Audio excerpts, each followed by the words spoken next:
오늘 우리에게 주시는 이 하나님 말씀을 통해서 복받는 길이라고 하는 제목으로 하나님 말씀을 생각하며 은혜를 나누기를 원합니다. 여러분들이 가지고 있는 신명기 30장 1절 위에 있는 글을 보면 복받는 길이라고 하는 큰 글씨가 기록되어 있을 것입니다. 여러분이 신명기 이 성경은 우리에게 복받는 길을 가르쳐주는 그런 귀한 말씀이고, 특별히 오늘 30절 말씀은 복받는 길에 대해서 우리에게 말씀하고 있는 하나님의 말씀입니다. 성경에 보면 하나님은 우리가 제자가 되기를 원하신다고 기록을 하고 있습니다. 성도 여러분, 제자라고 하는 사람은 어떤 사람이죠? 첫째로 제자는 순종을 배우는 사람이다라고 하는 것입니다. 여러분, 제자라고 하는 말의 뜻은 배우는 사람이다라고 하는 것입니다.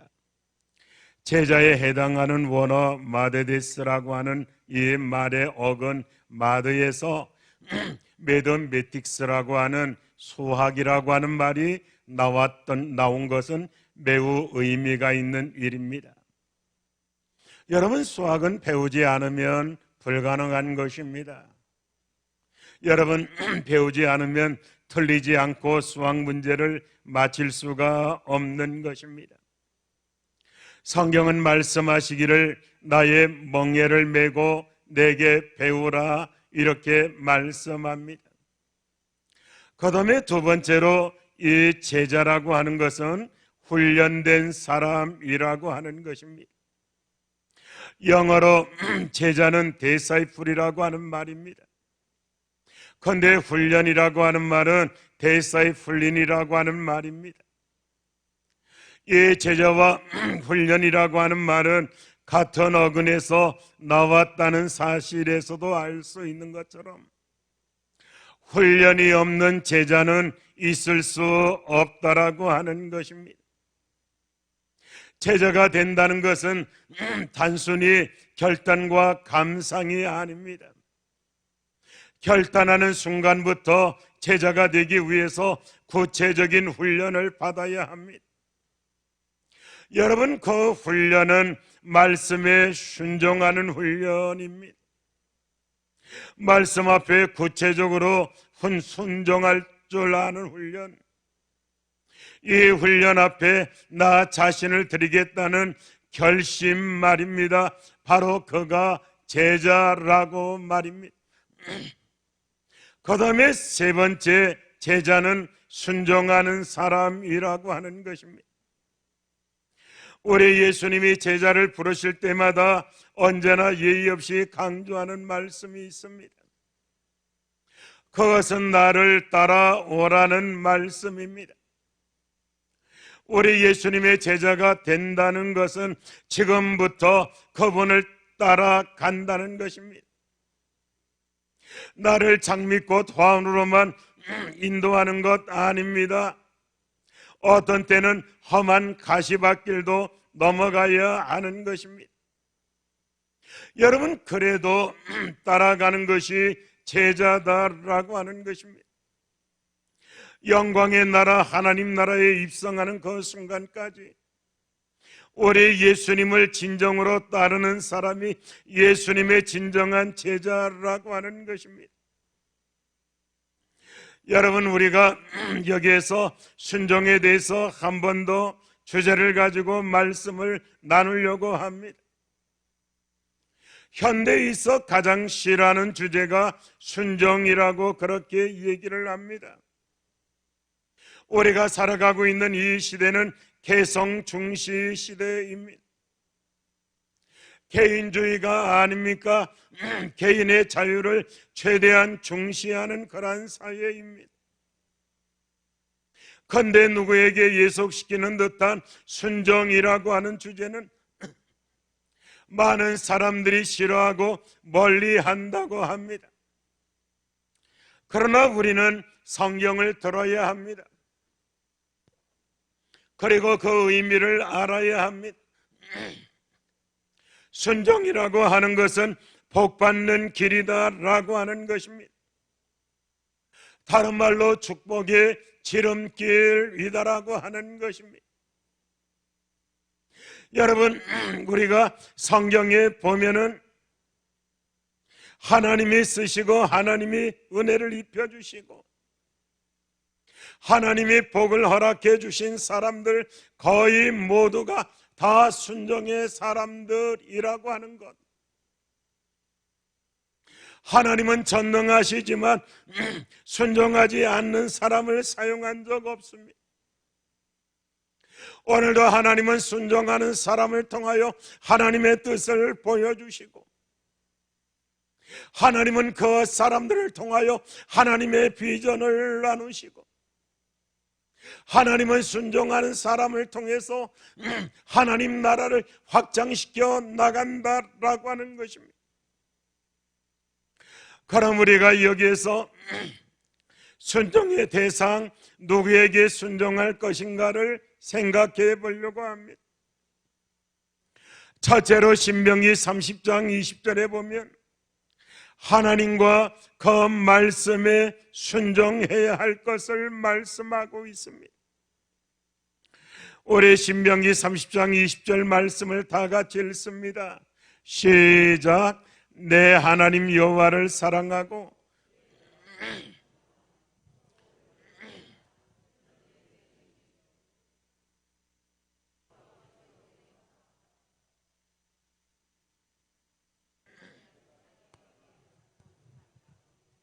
성경은 분명히 우리에게 말씀합니다. 하나님을 사랑하고 그의 말씀을 청종하라, 그를 의지하라, 이렇게 말씀하고 있습니다. 우리가 이 성경 한 절만 읽었습니다마는 하나님을 순종하라라고 하는 말씀이 성경에 얼마나 많이 나오는지 모릅니다. 사랑하는 성도 여러분, 순종의 기준은 하나님의 말씀입니다. 하나님께 순종하는 것이 제1의 순종의 법칙이다라고 하는 것입니다. 오늘 우리는 하나님의 말씀에 순종하는 사람들이기 때문에 성도라 이렇게 부르심을 받게 되었다라고 하는 것입니다. 두 번째, 우리의 순종은 부모에게 해야 한다는 것입니다. 에베소서 6장 1절에서 3절입니다. 우리 다 같이 읽겠습니다. 시작. 자녀들아, 주 안에서 내 아버지와 어머니를 공경하라. 이로써 성경은 우리에게 부모에게 공경하라, 부모에게 순종하라 명령하고 있습니다. 그것이 순종의 첫 길이기 때문인 것입니다. 부모에게 순종하지 못하는 자는 결국 하나님께 순종하지 못한다. 여러분이 하나님께서 부모 순종에 대해서 우리에게 말씀하고 있는데 정말로 아름다운 순종이 그리스도 예수 안에서 온전히 이루어지기를 주님의 이름으로 축복합니다. 옛날 어떤 마을에 아주 화목하기로 유명한 그런 가정이 있었다고 합니다. 한 친구가 왜 이런가 가서 보자 해서 찾아가서 화목의 비결에 대해서 질문을 했습니다. 그러자 그 친구는 웃으면서 아들들을 불렀습니다. 그리고 저 밭에 아직 보리가 익지 않았는데 보리를 베어서 단으로 묶어 세우라고 얘기를 합니다. 아들들은 두말하지 않고 낫을 가지고 밭에 나가서 아직 여물지 않은 보리를 베기 시작하고 단을 만들어서 묶어 세웁니다. 그러자 아버지가 됐다, 그만해라 하고 이제는 저 소를 지붕 위로 끌어올려라, 그렇게 얘기를 합니다. 아들들은 사다리를 지붕에 놓고 소를 끌어올리기 위해서 애를 쓰고 용을 씁니다. 그 모습을 보고 친구가 화목의 비결을 알았습니다. 부모의 말에 절대적으로 순종할 때 화평과 화목이 이루어진다. 그래서 자기 집에 가서 아들들을 불러가지고 저 보리밭에 보리를 베서 단을 만들어 세우라고 얘기를 했습니다. 그러자 큰아들이 하는 말이 아버지가 식전에 어디 갔다 오시더니 노망이 들려도 단단히 들렸어. 대안인 보리는 왜 베라고 하시오? 하면서 거부하고 반항하더라는 겁니다. 그래서 생각하기를 우리 가정이 화평하기는 틀렸구나 생각했다고 합니다. 사랑하는 우리 성도 여러분, 부모에게 순종할 때 그 가정에 화평이 이루어진다는 것입니다. 그 다음에 세 번째는 인도하는 자에게 순종하라고 합니다. 히브리서 13장 17절입니다. 우리 말씀을 다 같이 읽겠습니다. 다 같이 합니다. 시작. 너희를 인도하는 자들에게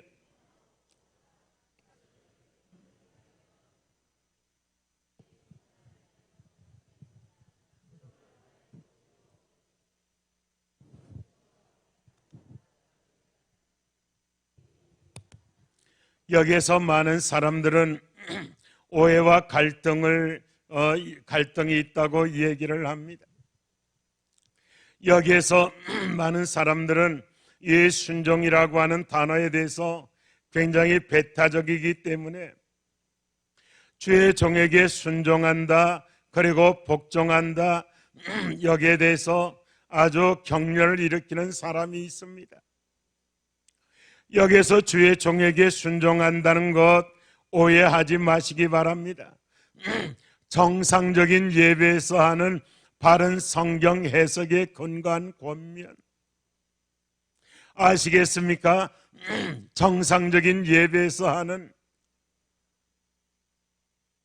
바른 성경 해석에 근거한 권면에 순종한다는 의미입니다. 그리고 주의 종이 성경을 중심으로 해서 성경적 권면할 때 순종한다는 것을 의미하는 것입니다. 어떤 감정에 근거한 말에 순종하라는 거 아닙니다. 그냥 지나가면서 우연히 던지는 그런 말에 순종하라는 것 아닙니다. 정상적인 예배에서 하는 바른 성경 해석에 근거한 권면 그리고 성경을 중심으로 해서 바른 성경적 권면에 대해서 순종한다는 것입니다. 여러분, 당에도 마찬가지입니다. 정상적인 당에서 의견된 내용에 대한 순종이지 개인의 말이나 권면을 의미하는 것은 아니라고 그렇게 이해를 해야 합니다. 당에 순종하라라고 하는 것은 어떠한 그 개개인 사람에게 순종하라는 거 아닙니다. 정상적인 당회에서 정상적인 의결된 내용에 대한 순종이다라고 하는 것입니다. 우리가 이렇게 보면 여기에서 오해와 갈등은 없게 된다라고 하는 것입니다. 그럼 더 나아가서 두 번째로 어떻게 순종할 것인가? 신명기 30장 2절에 보면 마음과 성품을 다하여 순종하라 이렇게 말씀합니다. 신명기 30장 2절 다 같이 읽겠습니다. 시작.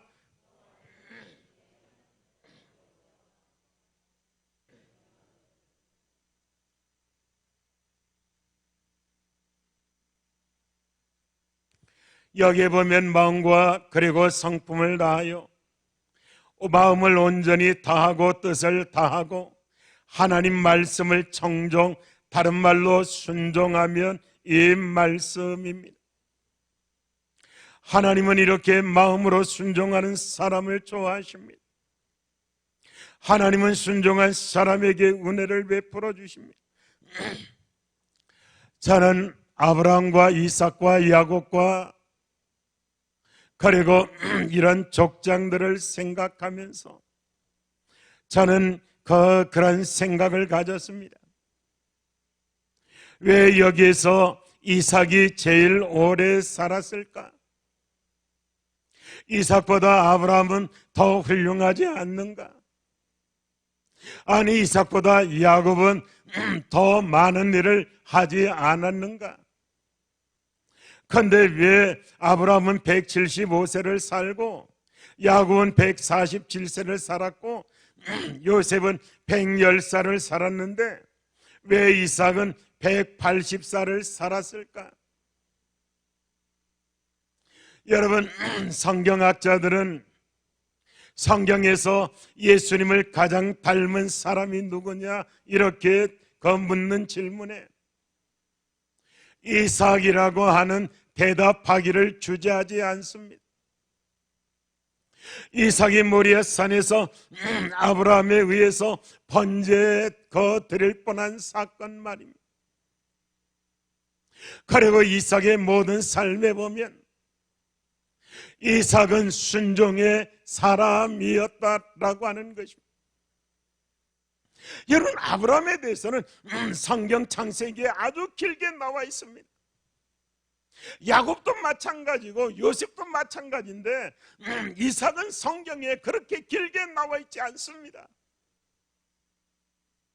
다시 말하면 이삭은 모든 면에서 순종하고 순종하니 성경이 말하기를 아브라함보다 100배의 결실을 얻었다 이렇게 얘기를 합니다. 여러분, 아브라함이 얼마나 거부였습니까? 그의 가정에서 기르는 사람이 얼마나 많았습니까? 그런데 성경은 아브라함보다 이삭이 100배의 그런 축복을 받았다고 그렇게 얘기를 합니다. 어떻게 그것이 가능할까요? 바로 이삭의 순종이 그 일을 해냈다라고 하는 것입니다. 사랑하는 성도 여러분, 아브라함과 같이 가는 곳마다 먼저 제단을 쌓고 장막을 치고 우물을 파고 20년 동안 자식이 없어서도 불평하지 않고 하나님을 기다리고 하나님 순종하고 바라보는 그 순종을 통해서 이 이삭이 하나님 앞에서 그 귀하고 복된 복을 받았다라고 하는 것입니다. 우리가 어떻게 순종할까요? 고린도후서 7장 15절에 보면 두려워하고 떨므로 순종하라고 그렇게 말씀하고 있습니다. 다 같이 읽겠습니다. 시작.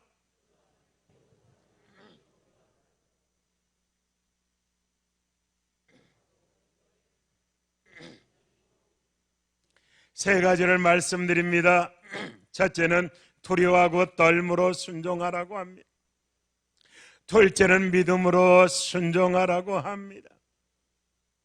바라볼 때 자신이 없습니다. 정말로 이것을 행할 만한 능력이 없는 것처럼 보입니다. 그러나 믿음으로 나가면 하나님이 능력을 주신다라고 하는 것입니다. 그리고 세 번째는 마음을 다하여 순종하라고 그렇게 말씀합니다.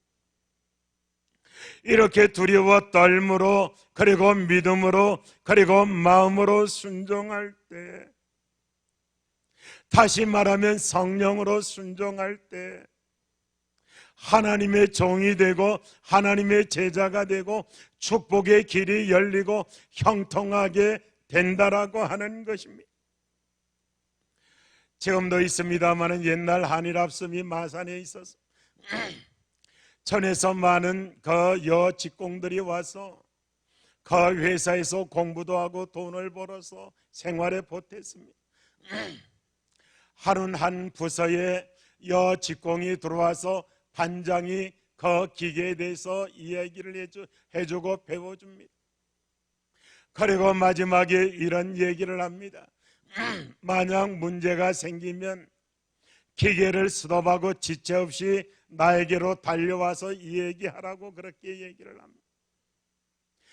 이 여직공이 이제 그 기계를 작동해서 이 실을 연결해서 그 일을 하다 보니 그만 올이 풀려버리고 말았습니다. 그 올 때문에 천이 잘못 짜이게 되었습니다. 기계를 멈추고 그 올을 잡으려고 손질을 합니다. 그런데 그 올을 잡다 보니 풀다 보니 이실저실 서로 얽혀 전부 헝클어지고 말았습니다. 몇 시간 동안 땀을 흘리다가 할 수 없이 반장을 찾아갔습니다. 반장이 이것저것 만지면서 고쳐주면서 질문을 합니다. 언제부터 이렇게 되었느냐 하니 몇 시간 됐다고 그렇게 대답을 합니다. 왜 이제 왔니? 그렇게 말하니 제가 고쳐보려고 최선을 다했었습니다. 그때 반장이 따끔하게 경고를 했다고 합니다. 너의 최선은 고치는 게 아니라 고장 났을 때 즉시 나에게 오는 것이다. 사랑하는 우리 성도 여러분, 순종이 우리의 최선이라고 하는 것을 알아야 합니다. 정말로 순종만큼 쉬운 것이 없다고 하는 사람도 있습니다. 순종은 어떻게 할 수가 있습니까? 두려워 떨므로 하고 믿음으로 마음으로 한다는 것은, 우리가 성령으로 한다는 것을 의미하는 그런 말씀인 것입니다. 성령 받을 때 온전한 순종이 이루어지는 것입니다. 그렇기 때문에 예수님께서는 우리에게 성령 받으라 성령 받으라 자꾸만 말씀하고 있는 것입니다. 우리가 성령을 받으면 순종할 수가 있습니다. 순종하면 하나님의 뜻을 이룰 수가 있습니다. 하나님의 뜻을 이루면 우리가 제자가 되고 우리가 종이 되어 하나님의 비전을 나눌 수가 있게 된다는 것입니다. 저는 우리 사랑하는 모든 성도들이 다 성령 받기를 주님의 이름으로 축복합니다. 성령 받아야 기도할 수가 있습니다. 성령 받아야 순종할 수가 있다는 것입니다. 성령 받아야 하나님의 성도가 될 수가 있는 것입니다. 정말로 성령이 너에게 임하시면 너희가 권능을 받는다고 했습니다. 하나님의 능력으로 우리는 이 많은 일들을 이겨나갈 수 있게 된다라고 하는 것입니다. 사랑하는 우리 성도 여러분, 한번 생각해 보세요. 순종이라고 하는 것은 세 단계가 있다고 지난주에 말씀을 드렸습니다. 첫째는 배를 띄우는 단계입니다. 두 번째는 그물을 내리는 단계입니다. 세 번째는 모든 것을 버려두고 예수님을 따라가는 사람 낚는 어부가 되는 그러한 단계입니다. 여러분, 배를 띄우지 않고서는 그물을 내릴 수가 없습니다. 그물을 내리지 않고서는 고기를 잡을 수가 없습니다. 고기를 잡지 않고서는 예수님의 발 앞에 무릎 꿇을 수 없고 예수님을 따라갈 수 없다는 것입니다. 많은 사람들은 배를 띄우지 못합니다. 11조 아직 못합니다. 주일 성수 아직 못합니다. 그리고 기도회 수요 기도회 참여를 못합니다. 배를 띄우지 못한다라고 하는, 이 배를 띄우지 못하니까 하나님 주님의 음성을 들을 수가 없고 그리고 그물을 내릴 수가 없는 것입니다. 하나님이 전능하시다 할지라도 그물을 내리지 않는 사람에게 물고기를 풍성하게 잡히게 할 수 없습니다. 그물을 내려야 고기를 잡을 수가 있고 하나님의 그 비전과 하나님의 뜻을 이룰 수 있게 된다라고 하는 것입니다. 이 모든 것은 성령으로부터 시작되는 것입니다. 우리가 하나님의 말씀을 두렵고 떨림으로 하나님의 말씀에 순종할 수 있어야 합니다. 하나님이 우리에게 농담하신 거 아니잖아요. 한번 생각해 보세요. 하나님이 우리에게 말장난하는 거 아니잖아요. 여러분, 성령 어느 것은 지키고 어느 것은 지키지 않아도 된다. 모든 성경이라고 성경은 말씀하고 있습니다. 구약은 지키지 않아도 되고 신약은 지켜야 한다. 뭐 계명이니 이것은 율법이니 지키지 않아도 된다. 여러분, 성경 어디에 율법은 지키지 않아도 된다고 한 말씀이 어디 있습니까? 11조는 율법이기 때문에 이것은 우리가 지키지 않아도 된다. 사랑하는 성도 여러분, 무서운 것입니다. 그렇기 때문에 하나님의 복을 받을 수가 없어. 이 하나님의 말씀에 순종할 때는 두렵고 떨림으로 이 말씀을 지키고 믿음으로 이 말씀에 순종하고 우리의 마음을 다하여 이 말씀에 순종할 때 하나님의 그 능력이 나타나게 된다라고 하는 것입니다. 여러분, 고린도후서 2장 9절에 보면 너희가 범사에 순종하는지 그 증거를 알고자 하여 내가 이것을 너희에게 썼노라. 범사라고 그렇게 말씀하고 있습니다. 하나님의 말씀 전체적으로 지켜야 한다는 것입니다. 하나님의 말씀을 전체적으로 순종해야 한다는 것입니다. 여러분, 순종한다는 것은 굉장히 쉬운 것입니다. 내가 죽으면 순종할 수 있게 된다라고 하는 것입니다. 내가 죽으면 나를 얼마나 마음대로 할 수가 있습니까? 여러분, 장례사들이 시신을 가져다가 이리저리 정말 씻고 닦고 그리고 여러 가지 장치를 그렇게 합니다. 그게 어렵겠습니까? 죽은 사람이 숨 막히다고 반항을 합니까? 팔 지켜든다고 해서 그냥 거부하고 힘을 줍니까? 내가 말씀에 죽어 있으면, 내가 하나님에게 죽어 있으면 순종이라고 하는 것은 굉장히 쉽다라고 하는 것입니다. 왜 순종이 어렵습니까? 그 순종은 아직 내가 살아있기 때문에 어려운 것입니다. 올해가 2023년 교회 표를 말씀에 온전히 순종하는 교회, 이 교회라고 하는 말에 성도라고 하는 말을 쓰고 싶습니다. 말씀에 온전히 순종하는 성도입니다. 정말로 하나님 말씀에 죽어 있는 사람, 나를 마음대로 하시옵소서. 하나님, 나를 마음대로 주관하옵소서. 그래야 축복이 시작된다라고 하는 것입니다. 그래야 역사가 일어나게 된다라고 하는 것입니다.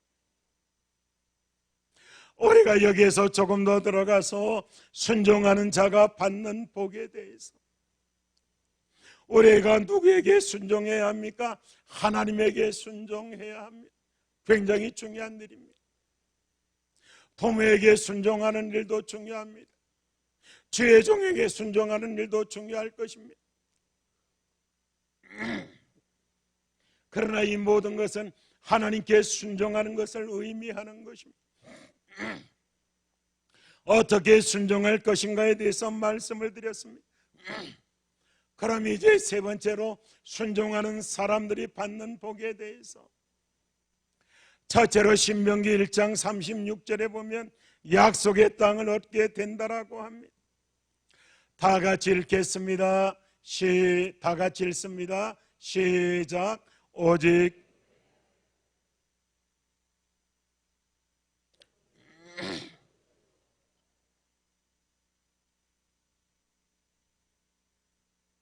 여러분, 여분네 아들 갈렙 유다 민족 아니었습니까? 하지만 이 갈렙 온전히 여호와께 순종했을 때 그가 밟는 땅을 내가 그와 자손에게 주리라, 이렇게 말씀하고 있습니다. 하나님의 음성입니다. 순종하는 자가 받는 복, 그와 그의 자손에게 복을 주리라, 이렇게 말씀하고 있습니다. 하나님의 복을 주시겠다고 하나님이 직접 약속 말씀하십니다. 그뿐만 아닙니다. 신명기 28장 2절입니다. 우리 다 같이 읽겠습니다. 신명기 28장 2절입니다.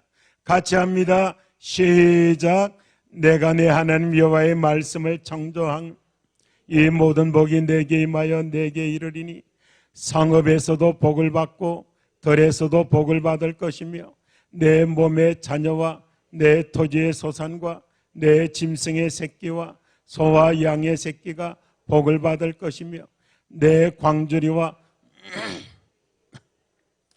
내가 들어와도 복을 받고 나가도 복을 받을 것이니라. 우리 한국 사람들은 복 받는 거 굉장히 좋아해요. 그래서 벽에도 복자를 써서 머리를 베곤 합니다. 어떤 사람들은 밥그릇에도 그리고 스푼에도 복자를 써가지고서 그것을 사용하는 것을 굉장히 좋아합니다. 입춘대기를 하면서 이 복이 들어오기를 원해서 대문에다가 그런 글을 써 붙이기도 합니다. 인사 가운데 복 받으라, 이 인사가 제일 인기가 있는 인사라고 합니다. 우리 사람들은 복 받는 것 굉장히 좋아합니다. 그런데 어떻게 하면 복 받는가에 대해서는 잘 모릅니다. 그런데 이 복이라고 하는 것은 복 받을 일을 해야 복을 받을 수 있다라고 하는 것입니다. 여러분 신명기 28장 2절에 있는 말씀 보세요. 내가 내 하나님 여호와의 말씀을 청종하면, 여기서 이 청종이라고 하는 말은 순종이라고 하는 말입니다. 이 모든 복이 내게 임하며, 그래서 성읍에서도 복받고 들에서도 복받고 내 몸의 자녀, 내 토지의 소산, 내 짐승의 새끼, 소와 양의 새끼가 복을 받고 내 광주리와 떡반죽 그릇이 복을 받고 내가 들어와도 복을 받고 나가도 복을 받을 것이니라, 이렇게 말씀하셔. 여러분, 이런 복을 받으면 얼마나 하나님 앞에서 영광일까? 내 몸의 자녀도 복을 받는다고 했어요. 하나님은 우리에게 복 주시기를 기뻐하시는 분이셔요. 하나님은 늘 복을 준비하고 있다가 우리가 순종하기만 하면 옛다 하면서 주기를 원하시는 하나님이셔요. 우리 하나님 구두쇠가 아니셔요. 우리 한국 사람들은 아버지에 대해서 좀 트라우마가 좀 있어요. 우리 한국 사람들의 아버지는 좀 엄격했었어요. 좀 무섭고 말이죠. 엄마는 좀 다정하고 푸근했지만 아버지는 그 의식 속에 좀 엄격하고 무서운 분이셨던 사람들이 많이 있어요. 그래서 하나님 아버지 하니까 우리 육신 아버지를 생각해서 좀 무섭다, 좀 멀리하고 싶다, 이런 사람들이 있다는 거예요. 그렇지 않습니다. 하나님 아버지는 사랑의 하나님이십니다. 자비의 왕이십니다. 자기 독생자까지 아끼지 아니하시고 우리에게 내어주신 그 놀라운 능력의 하나님이시다라고 하는 것입니다. 하나님은 우리에게 복 주시기를 기뻐하시는 분이셔요. 사랑하는 성도 여러분, 확신해야 합니다. 그 아들까지 우리에게 내어주신 그 하나님이 우리를 위해서 못 주실 게 뭐가 있겠느냐, 사도 바울은 그렇게 고백을 하고 있어요. 우리 그 말씀을 믿어야 돼요. 우리 하나님은 풍성하신 하나님이셔요. 하나님이 얼마나 풍성하시냐라고 하는 것입니다. 하나님이 만드신 우주를 한번 바라보셔요. 지난번에도 한번 여러분들에게 말씀했지요. 하나님이 이 우주를 만드신 것은 단 한 가지 이유밖에 없다. 아브라함 보고 저 하늘을 봐라, 저 별과 같이 너와 내 자손을 장대하게 하리라, 이 말씀 한 말씀 하시기 위해서 이 우주를 만들어 매달아 놓으셨다라고 하는 거예요. 그거 말고 다른 이유가 있을까? 어떤 신학자가 아무리 찾다가 하나님이 이 우주를 만드신 그 이유, 아브라함에게 하신 그 말씀을 이루기 위해서 하나님은 단 한마디 말씀을, 한마디 약속을 이루기 위해서 우주와 같은 이런 것들을 만들어 놓으셨다라고 하는 것입니다.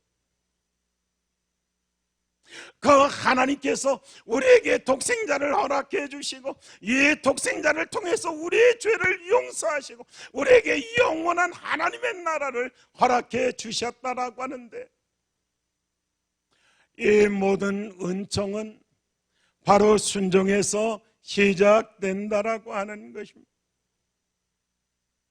성도 여러분, 오늘 본문 말씀을 보셔요.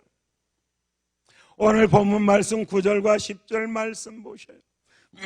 내가 내 하나님 여호와의 말씀을 청종하여.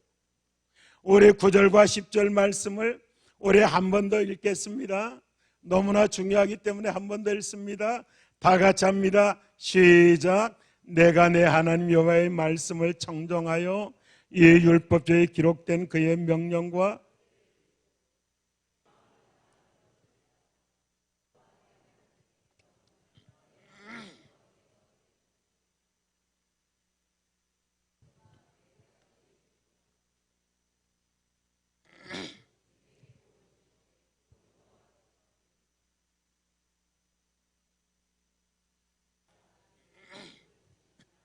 아멘.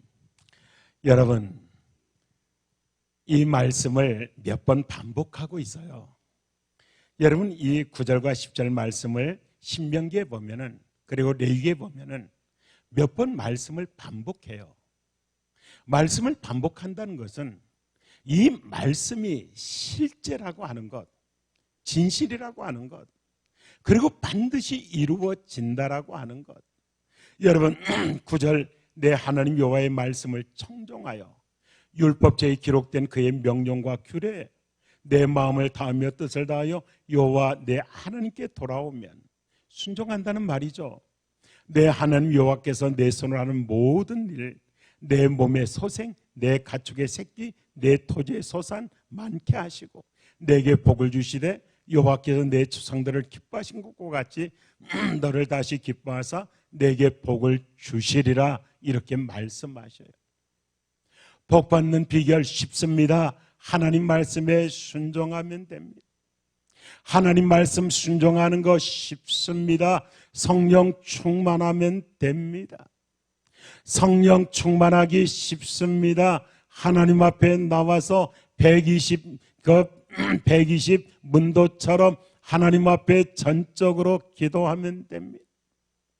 기도하면 성령 충만합니다. 성령 충만하면 순종하게 됩니다. 순종하면 하나님의 복을 받게 된다라고 하는 것입니다. 여러분, 15절 16절도 16절 말씀을 보셔요.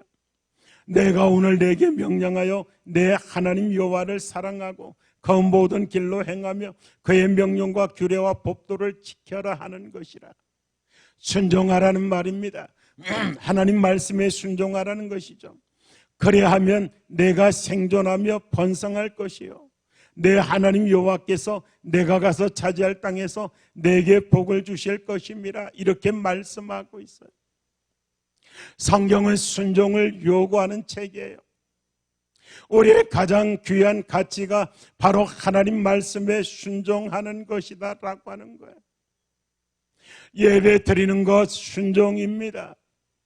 하나님 사랑하는 것 순종이라고 하는 것입니다. 여러분 보세요. 우리 예수님은 순종의 사람이었어요. 우리 예수님이 이 세상에 오신 것부터 시작해서 승천하실 때까지 우리 예수님은 하나님 말씀을 벗어나지 않았어요. 하나님 말씀에 온전히 순종하며 그의 삶을 감당했던 거예요. 어떤 신학자는 그렇게 얘기를 해요. 구약 성경을 짜봐라, 짐승의 피가 나올 것이다. 신약 성경을 짜봐라, 그리하면 예수의 피가 흐를 것이다. 우리 예수님은 순종의 사람이었어요. 그래서 주와 그리스도로 우리에게 메시아로 그렇게 나타나신 거라고 하는 거예요. 사랑하는 성도 여러분, 그래서 성경은 순종을 최고의 가치로 여기는 것입니다. 우리가 왜 삽니까? 순종하기 위해서 산다라고 하는 것입니다. 그리고 예레미야 26장 13절에 보면 재앙을 면하게 된다고 그렇게 말씀하고 있습니다. 우리 성경을 다 같이 읽습니다. 예레미야 26장 시작.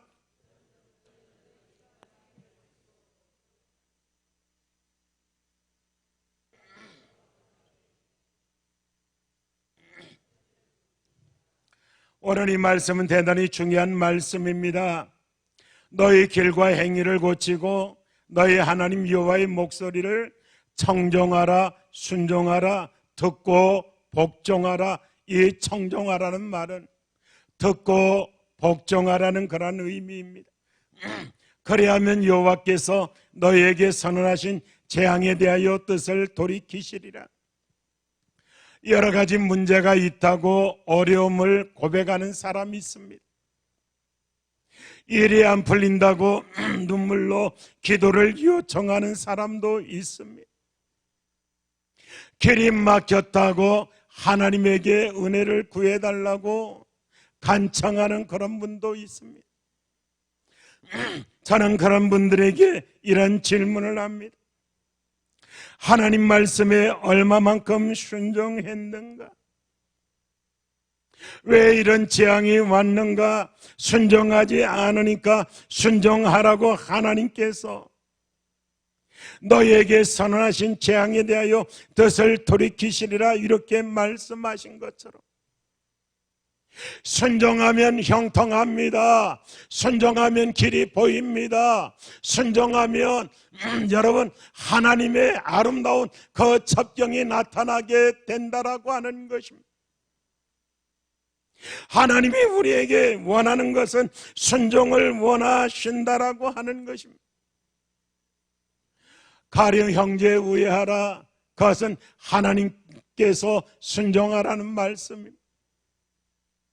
부모를 공경도 하나님께 순종하라는 거예요. 죄의 종에게 정말로 이런 순종도 하나님께서 말씀하신 거예요.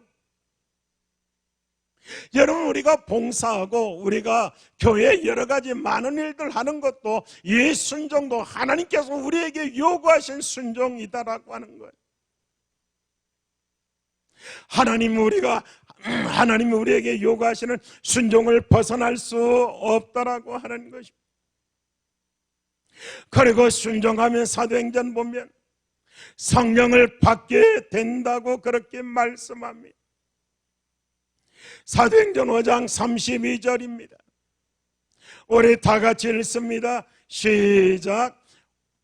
사도행전 5장 32절 우리 제가 읽어드리겠습니다. 우리는 이 일의 증인이요 하나님이 자기에게 순종하는 사람들에게 주신 성령도 그러하니라.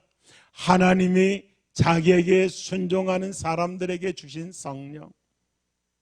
사랑하는 우리 성도 여러분, 그래서 성령 충만함을 받아서 우리가 순종함으로 성령 충만함을 받아서 하나님 나라를 위해서 귀하게 쓰이는 일꾼 되기를 주님의 이름으로 축복합니다. 마지막으로 말씀드립니다. 히브리서 5장 8절과 9절에 보면은 온전하게 된다고 말씀하고 있습니다. 다 같이 읽습니다. 시작. 그가 아들이면서도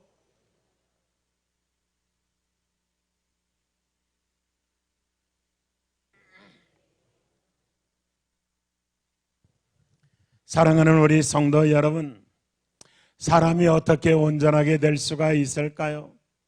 결단한다고 온전하게 되나요? 사람이 죄를 안 짓겠다고 결심한다고 해서 온전하게 될 수가 있을까요?